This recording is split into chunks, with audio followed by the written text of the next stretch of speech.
आज आपण सर्वांना बोलवलेलं आहे। तर मान्सून पूर्व तयारीमध्ये महत्त्वाच्या ज्या गोष्टी आहेत त्यामध्ये पहिलं म्हणजे नियंत्रण कक्ष। तर आपण जिल्हा स्तरावर आणि तालुका स्तरावर आपण नियंत्रण कक्षाची स्थापना करण्यात आलेली आहे।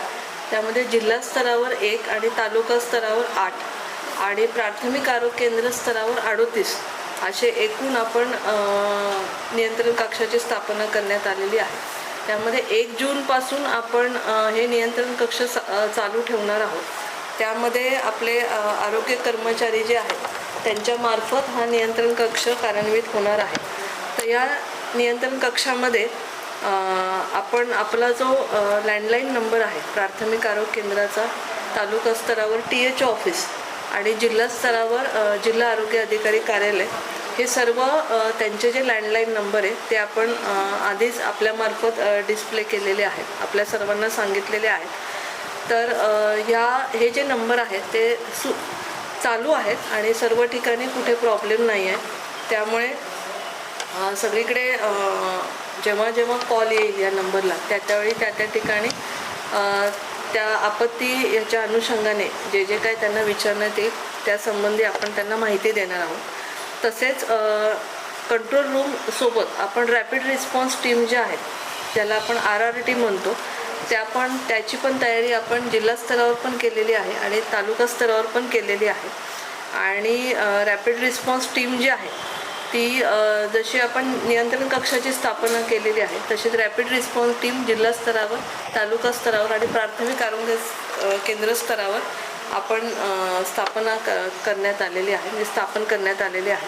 त्यामध्ये डिस्ट्रिक्टची जी रॅपिड रिस्पॉन्स टीम आहे त्याचा लँडलाईन नंबर मी तुम्हाला सांगते, 02362 2288 42 हा त्याचा नंबर आहे। तर 1 जूनपासून आपण हे सगळं कार्यान्वित करत आहोत। 1 जून ते जवळजवळ सप्टेंबर 2 ऑक्टोबरपर्यंत आपण ह्या गोष्टी कार्यान्वित करण्यात आलेल्या आहेत।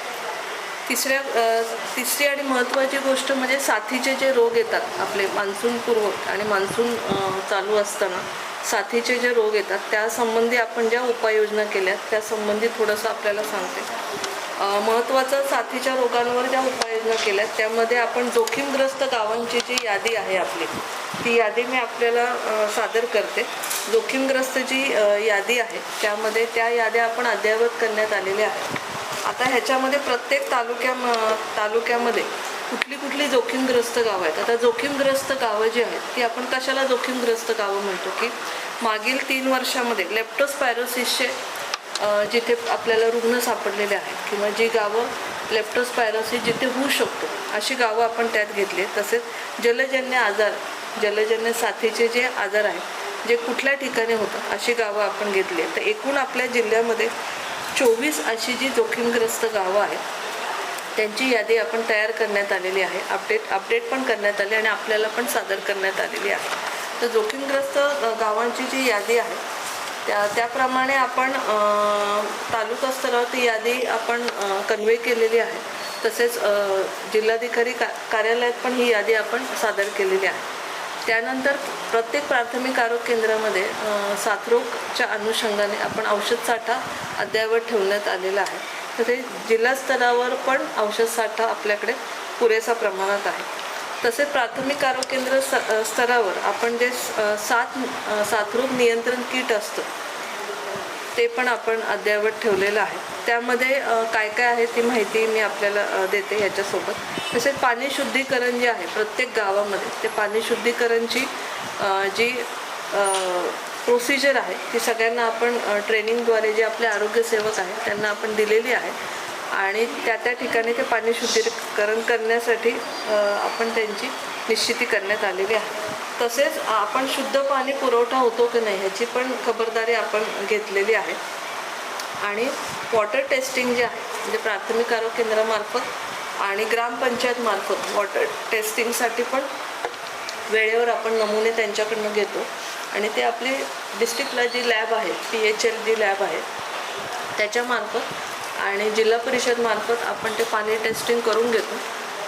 आणि ज्या ठिकाणावरून पाणी टेस्टिंगसाठी नमुने येत नसतील तर ती माहिती आपल्यापर्यंत पोचल्यानंतर आपण त्या प्राथमिक आरोग्य केंद्रांना त्या THOंना आपण ते कळवतो आणि त्यांच्यामार्फत परत एकदा पाणी नमुने घेतो.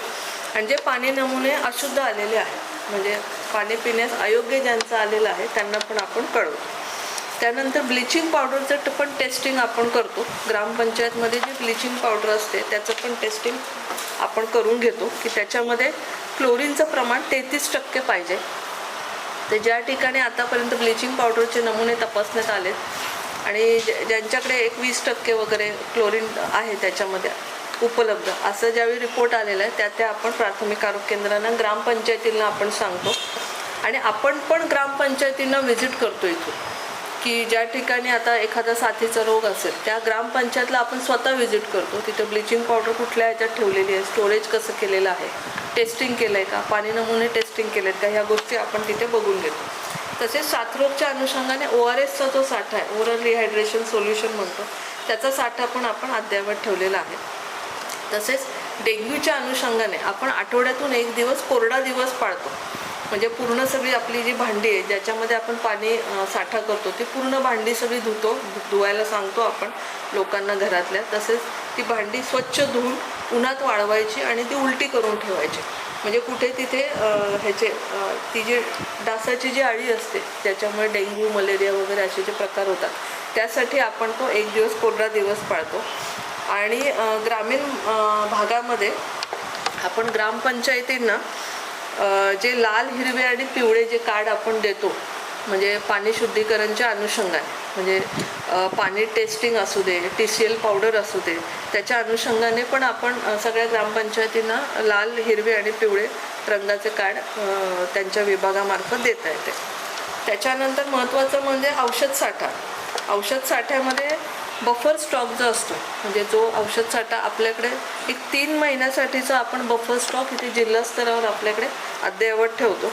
आणि महत्त्वाचं म्हणजे मान्सूनच्या अनुषंगाने आता आपल्या जिल्ह्यामध्ये सर्पदंशाचे रुग्ण जास्त सापडतात म्हणजे सर्पदंश जास्त होतो पावसाळ्याच्या कालावधीमध्ये.